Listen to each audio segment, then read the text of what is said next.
आदरणीय बंधुओं, माताओं व मेरी प्यारी बहनों, राधे राधे। आप सभी का हमारे YouTube चैनल जीवन की धारा पर बहुत बहुत स्वागत है। बंधुओं, आज हम इस वीडियो में पुरुषोत्तम मास महत्तम का 30वां यानी कि अंतिम अध्याय सुनेंगे, जिसे सुनने सुनाने से भगवान श्री पुरुषोत्तम की कृपा से समस्त तीर्थों में स्नान दान करने जितना फल प्राप्त होता है। कथा महत्तम सुनने के बाद यदि आप हमारे चैनल पर नए हैं तो कृपया हमारे चैनल को सब्सक्राइब करें, बेल आइकन को प्रेस करें ताकि हमारी वीडियो की नोटिफिकेशन सबसे पहले आप तक पहुंचे। वीडियो को शेयर व लाइक भी जरूर करें। बंधुओं, आज पुरुषोत्तम श्रावण मास पूरा होने जा रहा है। कल से श्रावण मास शुरू हो जाएगा। पुरुषोत्तम मास का क्या महत्तम है, इसमें किए गए जप तप व्रत दान का क्या फल प्राप्त होता है, यह आप पुरुषोत्तम कथा महत्तम में सुन चुके हैं।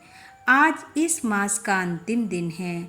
श्रद्धा व भावपूर्वक आज का अंतिम अध्याय सुने व भगवान पुरुषोत्तम से अपने अपने मन की इच्छा कहें। भगवान शीघ्र अति शीघ्र आपकी मनोकामना को पूर्ण करेंगे, ऐसा मन में विश्वास रखें। तो आइए अब सुनते हैं आज का अध्याय, जो कि इस प्रकार है। सूत जी बोले, इस प्रकार पतिव्रताओं के धर्म सुनकर नारद जी और भी सुनने की इच्छा से भगवान श्री हरि से बोले, हे बद्रीपते, आपने कासे के संपुट दान का जो विशेष दान कहा है, उसका क्या कारण है वह कहिए।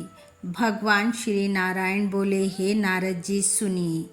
प्रथम बार यही प्रश्न श्री पार्वती जी ने पुरुषोत्तम व्रत धारण करते समय महादेव जी से किया था कि हे कृपा सिंधु, व्रत समाप्ति पर कौन सा दान करना श्रेष्ठ है। यह सुनकर श्री पुरुषोत्तम भगवान का ध्यान कर श्री शंकर जी पार्वती जी से बोले, हे पार्वती, श्री पुरुषोत्तम व्रत की पूर्ति करने के लिए कोई दान करने की सामर्थ्य रखता ही नहीं है। हे पर्वत पुत्री, जो दान भगवान के प्रिय महीनों में करने को कहे गए हैं वह आजकल गौण रूप में हैं।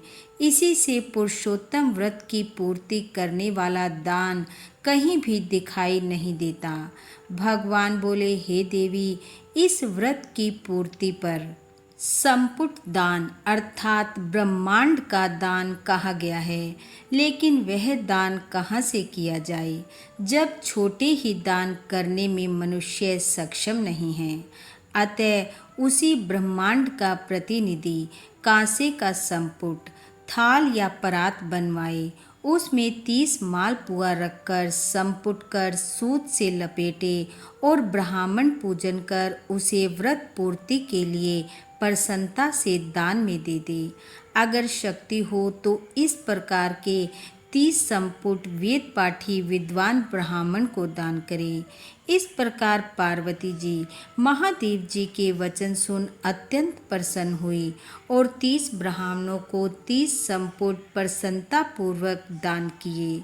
श्री सूत जी बोले, हे ब्राह्मणों, श्री नारायण के वचन सुनकर नारद जी प्रणाम करके फिर बोले, मैंने इन सब कथा को सुनकर यह निश्चय किया है कि सब व्रत नियमों से पुरुषोत्तम मास का व्रत सर्वश्रेष्ठ है। इसके महत्तम मात्र सुनने से ही मनुष्य सब पापों से मुक्त हो जाता है, और जो भक्ति पूर्वक विधि विधान से इसके व्रत नियम का पालन करता है तो उसके फल का तो कहना ही क्या है। श्री सूत जी बोले, यह सब सुनाकर श्री नारायण मौन हो गए। तब श्री नारद जी ने उन्हें प्रणाम किया। जो मनुष्य भारतवर्ष में जन्म पाकर भी इस श्रेष्ठ पुरुषोत्तम मास महत्तम को नहीं सुनते हैं तथा इसमें वर्णित धर्म नहीं करते हैं, वे नर अधम हैं। वे दुर्भागी बार बार जन्म मरण के चक्कर में पड़कर धन पुत्र मित्र तथा स्त्री के दुख को पाते हैं। वे ही पुरुष धन्य हैं जो भगवान के इस मास का व्रत करते हैं। इंद्रद्युमन, सद्युमन, यवनाशव तथा भागीरथी आदि राजा श्री पुरुषोत्तम भगवान की आराधना करके उनकी शरण पा गए। श्री गोवर्धन गिरिराज को धारण करने वाले गोप रूपी गोपाल, गोकुल एवं गोपियों के प्यारे भगवान को मैं प्रणाम करता हूँ। इस महामंत्र के महात्मा कौंडिन्य महीने भर जप करने से भगवान की शरण को प्राप्त हो गए तथा इसी प्रकार भगवान का श्याम सुंदर दो भुजा मुरलीधर पीताम्बरधारी श्री राधिका जी के साथ विराजमान का ध्यान करते हुए समय बिताने वाला अपनी मन की कामना को पूर्ण पाता है।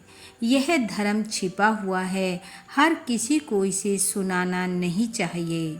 मैंने भी अभी तक किसी से इसे नहीं कहा था। यह मनोकामना पूर्ण करने वाले पुराण को आदर पूर्वक सुनने वाले को ही सुनाना चाहिए।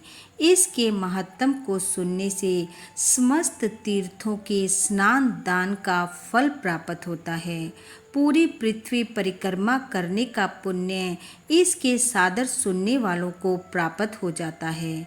ब्राह्मण सुनकर ब्रह्म तेज, क्षत्रिय सुनकर राज्य सुख, वैश्य सुनकर धन और शूद्र श्रेष्ठता तथा अन्य व्यक्ति मुक्ति आदि मनोअभिलाषित वस्तु प्राप्त करते हैं।